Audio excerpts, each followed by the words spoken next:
Hi guys. Because of technical difficulties, we couldn't get our Tuesday night study up, but I wanted to bring it to you because I think it's important. I think that what the Lord has to speak into your life and mine is incredibly important. So clue in. Listen, if you've been hit with a disaster lately, if you've had to struggle through receiving a bad diagnosis, or if your life has been swirling around in nothing but drama soup, get ready, because Jesus got sandwiched in drama himself. And how he deals with it has everything to do with how we can go through it with strength, power, peace, with a sense of purpose. All of that is available for anyone who would call on him. So let's read the story. Yeah, it's from Matthew chapter 9, starting at verse 18. I'll read, and here we go. While he spoke these things to them, behold, a ruler came and worshiped him, saying, my daughter has just died, but come, lay your hand on her, and she will live. Now, this is an exciting time for Jesus. He's packing them in, and he has just come across from Gadara all the way back to where kind of like home base for him is. And people were waiting, and boy, were they waiting. There were throngs of them, crowds of people crowding in. And to see this one Pharisee come in and worship him, what a mind blower that was.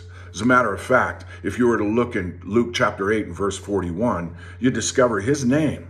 His name was Jairus. They don't mention the daughter, they mention Jairus. I think this story has a lot more to do with Jairus than it does his daughter.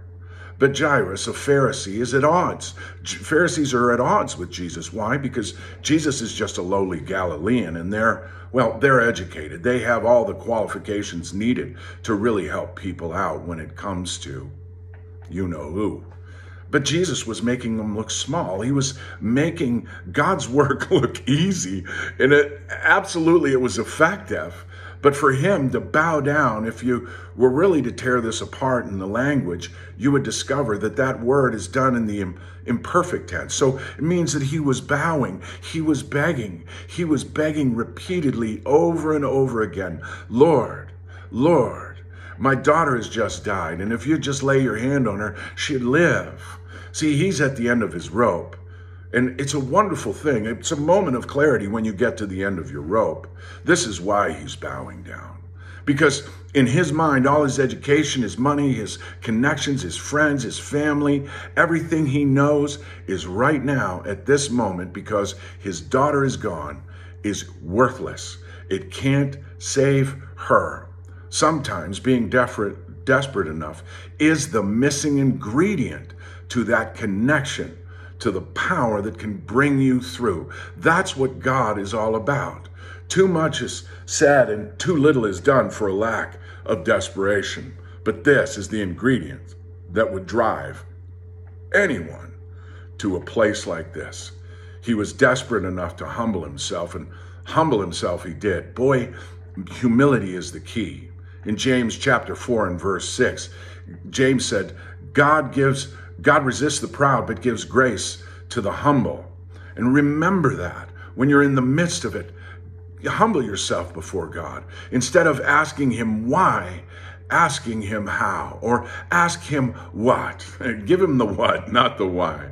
So Jesus arose and followed him, and so did his disciples, which is a mind blower, I'm sure, for the disciples.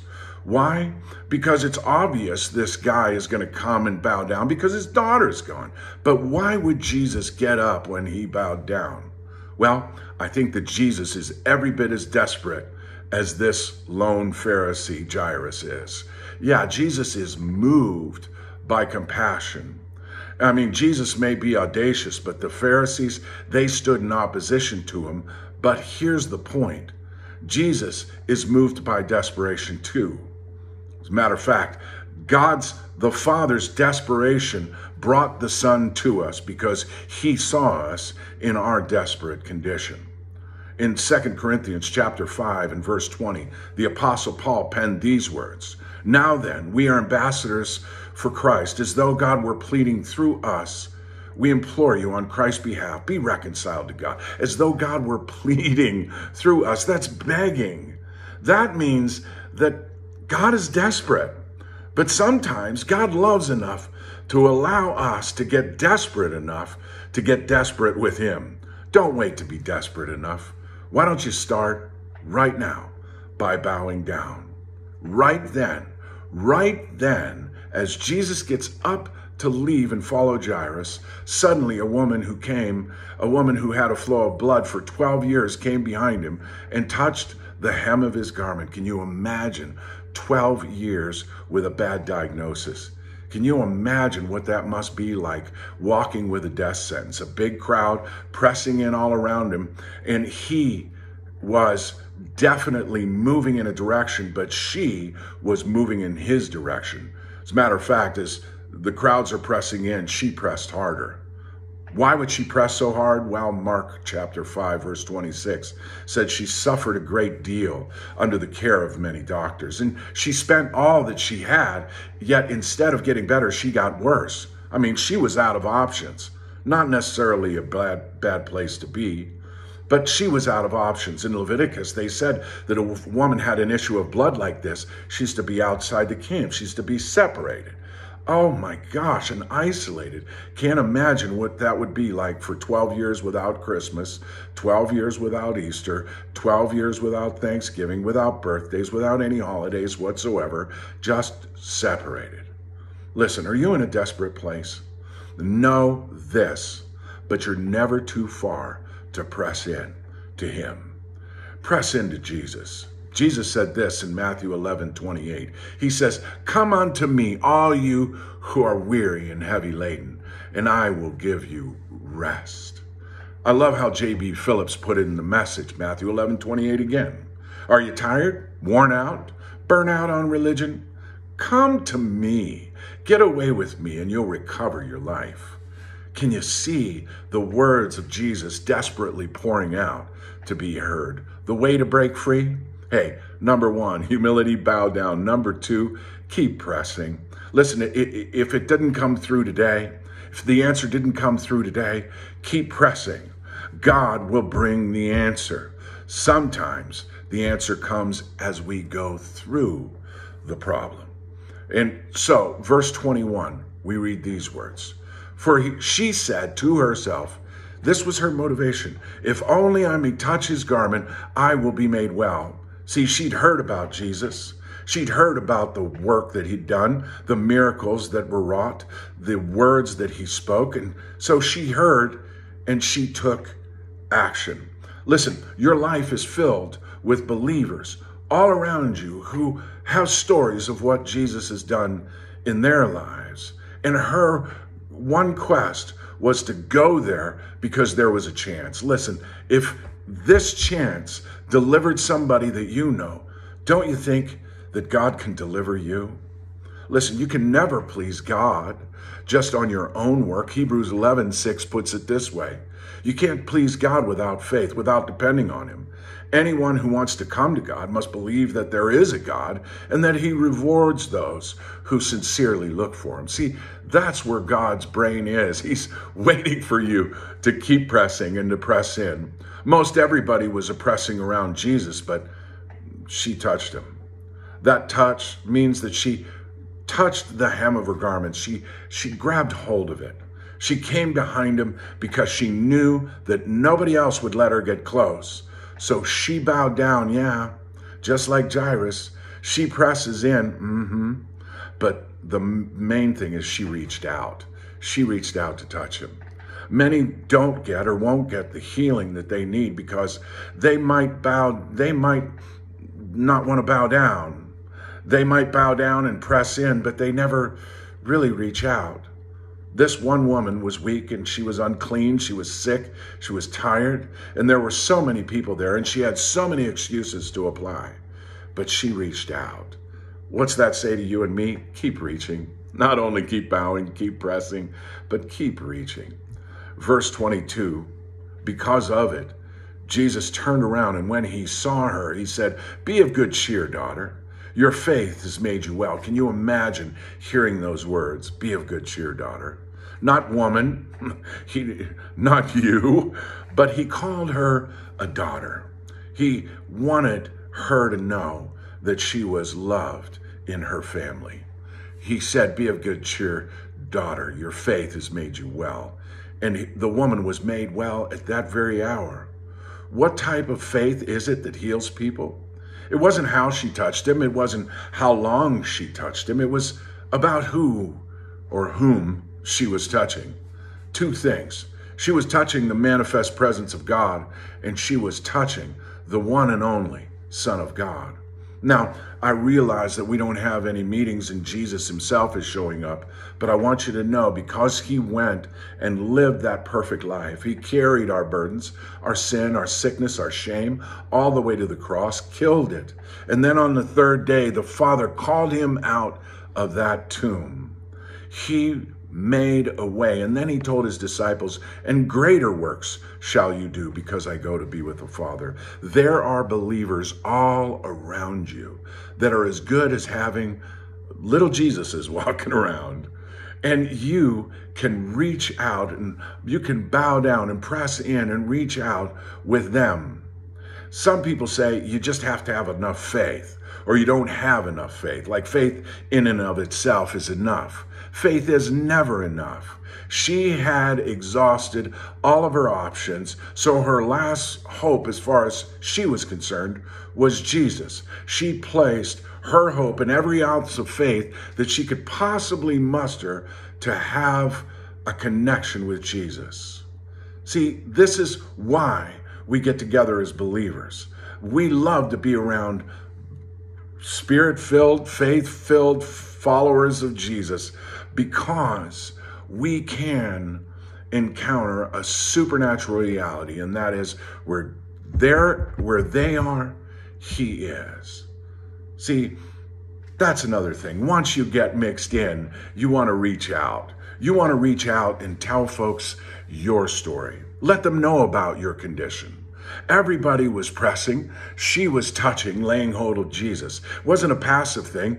It's a thing that's filled with purpose. Reaching out with purpose. Letting people know not only what you're dealing with, but also allowing them to let you know what they're dealing with. And in the process, we find our healing. Verse 23, we read, "When Jesus came into the ruler's house and saw the flute players and the noisy crowd wailing, he said to them, 'Make room, for the girl is not dead, but sleeping.' And they ridiculed him." Listen to this, folks.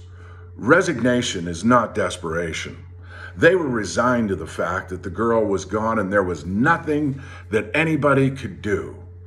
Remember this, faith is just as contagious as unbelief. Unbelief is contagious. That's why the Apostle Paul penned these words from 2 Corinthians 6:14. He said, "Don't be unequally yoked with unbelievers." See, he knows that can drag us down. Oftentimes, we get in a crowd of unbelievers and we try to lift the whole thing up, and we can't. Why? Because the Lord has called us to come together. If you remember, he sent out the disciples 2 by 2. There was that strength in numbers, that connection, that bonding together with believers.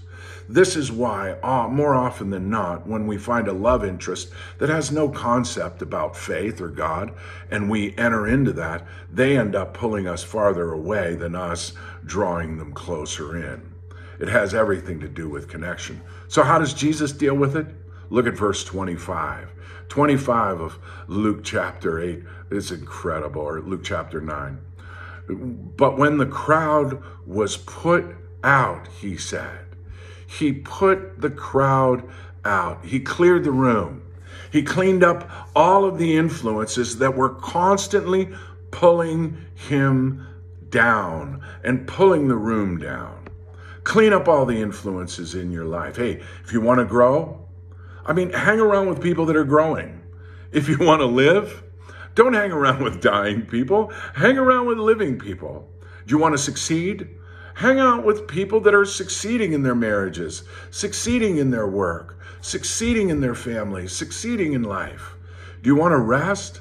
Don't hang around with a bunch of anxious people, angry, freaked out about their world or that. Get in with rest and rest with him. Rest with his people. Get rid of the mourners. Jettison the people that are constantly pulling you down. Hang with the hopeful. Help with the helpful. Live with the living. And in that moment, when he clears them out, that's when he starts to work. He went and took her by the hand, and she rose up. Now, think about that. You can't have resurrection without a little bit of separation. How do you think Jairus, that father, felt the minute that his daughter was returned to him alive? Not only was his daughter healed, but I think Jairus was healed too. He had to be there with Jesus in the middle of that drama sandwich, and he discovered something. There's a huge difference between being healed and being cured. You could be cured of a condition, but still be sick. I've known many people in my life where God has done something miraculous and they only turn around a short time later and forget all about him. He doesn't simply want to heal or cure for curing's sake, but he's come to seek and to save that which is lost and to bring healing, rise with healing in his wings. See, being healed means being whole, means being unhindered by a circumstance or situation, unhindered by a disaster or a diagnosis or the swirling drama. Doesn't mean that when we're healed, it doesn't mean that we get to escape all these things. No, they still enter our lives, but they don't limit them. They're not limiting our lives. They're challenging, they're challenging our lives, they're challenging our faith, but they're not limiting us. With faith in Jesus, you won't be controlled by them any longer, and you will know how to manage in an unmanageable situation. Oh, I've told you how. I know you're wondering, so I'll repeat it to you again. First thing, when you're dealing with it, bow down before him. Humble yourself before the Lord and he'll lift you up. Next thing, press in and keep pressing in. Just keep going. Keep pressing into him. Keep looking for the answer, because you'll get it. Sometimes I've gotten the answer, didn't realize I got the answer until I walked away from it for a little while and ran into something else and connected the dots, and I discovered the answer. So bow down, press in. Next thing, reach out. Get outside of yourself and get plugged in. Get plugged in with a fellowship of believers and begin to learn to walk and grow in your faith with him. And then the third thing, clean up. Clean up the room. Get all of those influences out of your life that are constantly drawing you down. Could be CNN, Fox News. It could be the television in and of itself. Could be the radio, whatever obsession that really keeps you from discovering growth or life or success or rest. Any of those things, take them and clean them out. God will give you the grace if you're willing to give him your faith. Remember, in those moments, it can be, and it's meant to be, in Jesus' name, a moment of clarity. I pray you discover yours as I continually discover mine. God bless you.